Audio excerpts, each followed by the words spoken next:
सुकून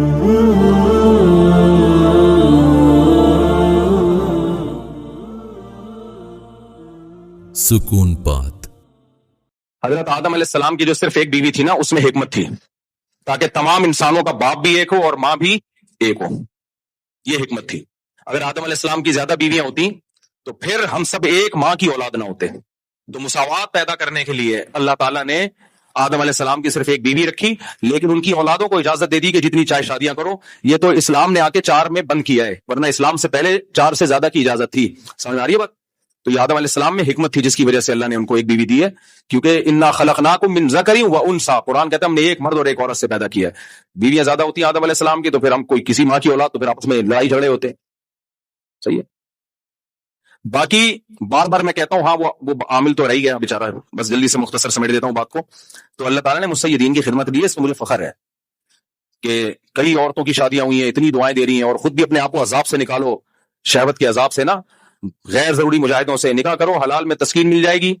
अच्छा, बाज लोग ये कहते हैं तो मजे के लिए शादी कर रहा है, कोई बात नहीं, मजे के लिए निहारी जब खा सकता है अपने पैसों से तो मजे के लिए शादी भी कर सकता है। क्या ख्याल है? मजे के लिए 12 अंडे खाते हो आप कितने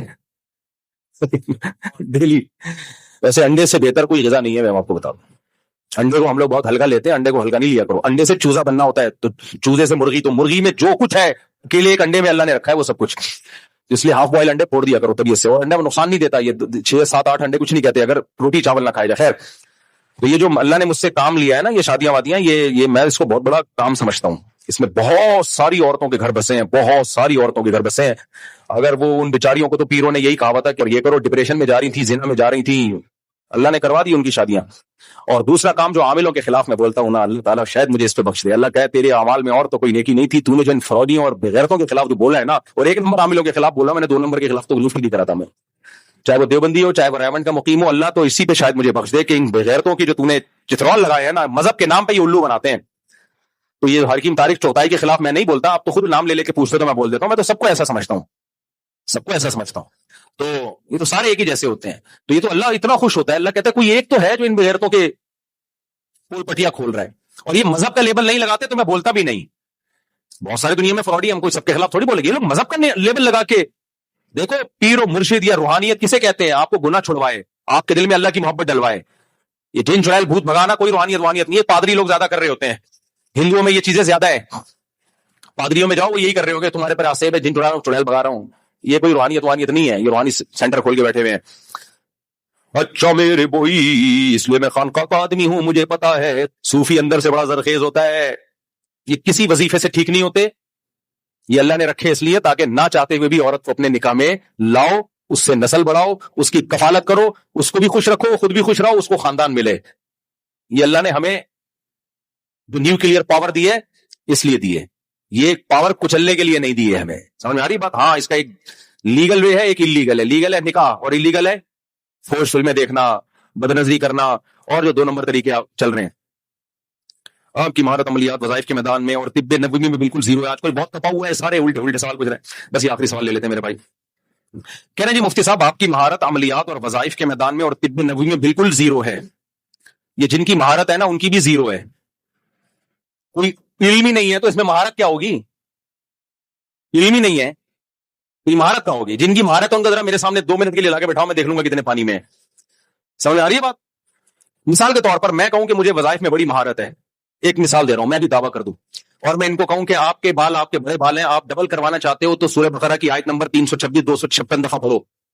फिर मैं आपसे कहूं कि आप वजन कम कर, आप कम कर दो, गायब हो जाओगे। आप वजन बढ़ाना चाहते हो तो सूरह नूर की आयत नंबर 345 463 दफा पढ़ो। फिर मैं इनको ये बताऊं, फिर मैं एक बंदे को बोलूं कि सरसों का तेल यहां लगाओ, फिर यहां लगाओ, फिर नाक में लगाओ। इन सब जगहों पे जब सरसों का तेल लगाओगे तो इससे 78 बीमारियों का इलाज होगा। मैं ये कहूंगा, लोग कहेंगे एक्सपर्ट है, महारत है। फिर कोई अकलमंद मेरे खिलाफ तकरीर करे, यार ये मुफ्ती साहब क्या कह रहे हैं, इसकी क्या दलील है? और लोग उससे कहे भाई मुफ्ती साहब कोई अमलियात में महारत है, आपको नहीं है तो आप क्यों बोल रहे हो? तो वो क्या कहेगा, मुफ्ती साहब के कोई अमलियात में महारत है, इसकी क्या दलील है? कहेगा दलील ये कि ये वजीफे बताते हैं। ये कोई दलील थोड़ी है। ऐसे तो बहुत से हकीम, जाली हकीम नुस्खे बता रहे हैं, हकीम नहीं होते। दलील ये होती है कि क्या पढ़ा है आपने, कहां से पढ़ा है, इसका कोई कोर्स का है, निसाब का है इसका? कहते जी तजर्बों से सीखा है। कौन से तजर्बे किया आपने सारी जिंदगी? कुछ लोग कहते हैं इसके वजीफों से कुछ लोगों को फायदा हुआ है। इसकी क्या दलील है ये इन वजीफों से फायदा हुआ है? जितने भी दुनिया में मसाइल हैं, बहुत से लोगों के मसाइल तो ठीक होने ही होते हैं, वो अपने खाते में डाल दिए होते हैं। تو یہ وہی ہے, کوئی علوم ہی نہیں ہے یہ بھائی. اس لیے اللہ کا شکر ہے زیرو ہے اس میں. اور میں کہہ رہا ہوں میں زیرو ہوں نا, آپ تو پڑھے لکھے ہو, آپ ان عملیات کر کے مجھے نقصان پہنچاؤ نا. کیا خیال ہے بھائی؟ ہم زیرو ہیں عملیات اور وظائف میں, آپ تو وظیفوں کے ماسٹر ہو, آپ کو تو پتا ہے کہ کون سے وظیفے سے کس کو کیا نقصان ہوگا. میں آپ بیٹھا ہوا ہوں, ساری چڑیلیں, جنات, بھوت, روحانیات, عملیات, فلیتے پلیتے, جادو ٹونے کرو میرے اوپر, میں بیٹھا ہوا ہوں. بھائی بات 30 سال سے یہ میں چیلنج کر رہا ہوں, کم بخت ایک بال میرا نہیں گرا سکے. کچھ بال میرے گرے تھے, وہ بھی ہیئر ٹرانسپلانٹ کے ذریعے, ٹرانسپلانٹیشن کے ذریعے آ گئے واپس. تھوڑے سوال گرے تھے, وہ بھی اس لیے نہیں گرے, تو شادیاں بھی تو اتنی کی ہیں, تو بال بھی نہیں گریں گے تو اب کیا ہوگا.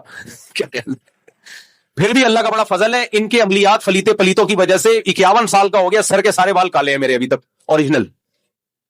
اتنے وظیفے یہ میرے خلاف پلیتے فلیتے. اور آپ کے ایک عامل نے مجھے بولا کہ اصل میں تیرے پہ اثر اس لیے نہیں ہوتا کہ تو خود وظیفے پڑھ کے حصار کھینچتا ہے. میں نے کہا ہم تو زیرو ہیں بھائی اس فیلڈ میں, وظیفوں کی فیلڈ میں. خود ہی یہ لوگ کہتے ہیں کہ اس کو وظیفوں کا کیا پتا. تو جو عملیات میں زیرو, وہ کیا عملیات میں, یہ ان کے یہ ہے ہی نہیں ہے, بیکار لوگ ہیں, ان کو صبح شام گالیاں دو, جنت میں جاؤ گے. اس لیے میرے بھائی آپ تاریخ چوتھائی کا نام نہ لیا کرو, تاکہ میں نام لے کے رد نہ کروں. آپ لوگ خود ہی نام لے کے بلوا رہے ہوتے, تو آپ, میں تو ہول سیل کے حساب سے آپ لوگوں کو برا بلا کہتا ہوں. آگے کہہ رہے ہیں کہ طب نبوی میں بھی آپ بالکل زیرو ہے. طب نبوی کوئی طب نہیں ہے, یہ بھی ایک منجن ہے. فزکس سے نبوی کبھی سنا آپ نے؟ میتھ نبوی کبھی سنا؟ بولو نا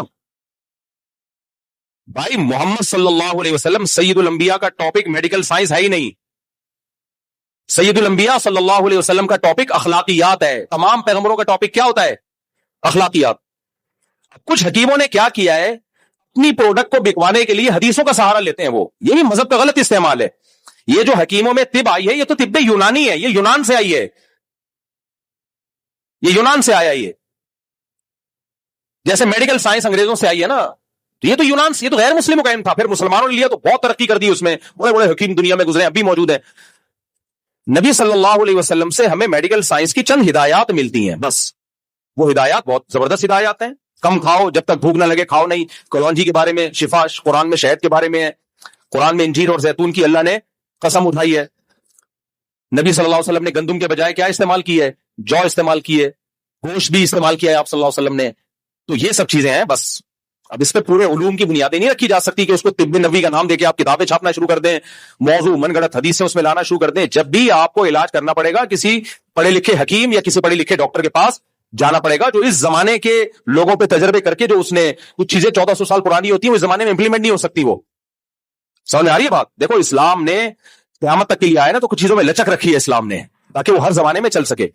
تو طب نبوی نہیں ہوتا بھائی, چند چیزیں نبی صلی اللہ علیہ وسلم سے ہمیں ملتی ہیں بس. تو وہ ٹھیک ہے, وہ تو کوئی بھی یوز کر سکتا ہے, اس کے لیے تو بہت زیادہ پڑھا لکھا ہونا بھی ضروری نہیں ہے. لیکن اس کی بیس پہ لوگوں نے پورے علوم کی بنیادیں رکھ دی, اور پورے جو ہے وہ پورے میڈیکل سائنس رکھ دی ہے. غلط.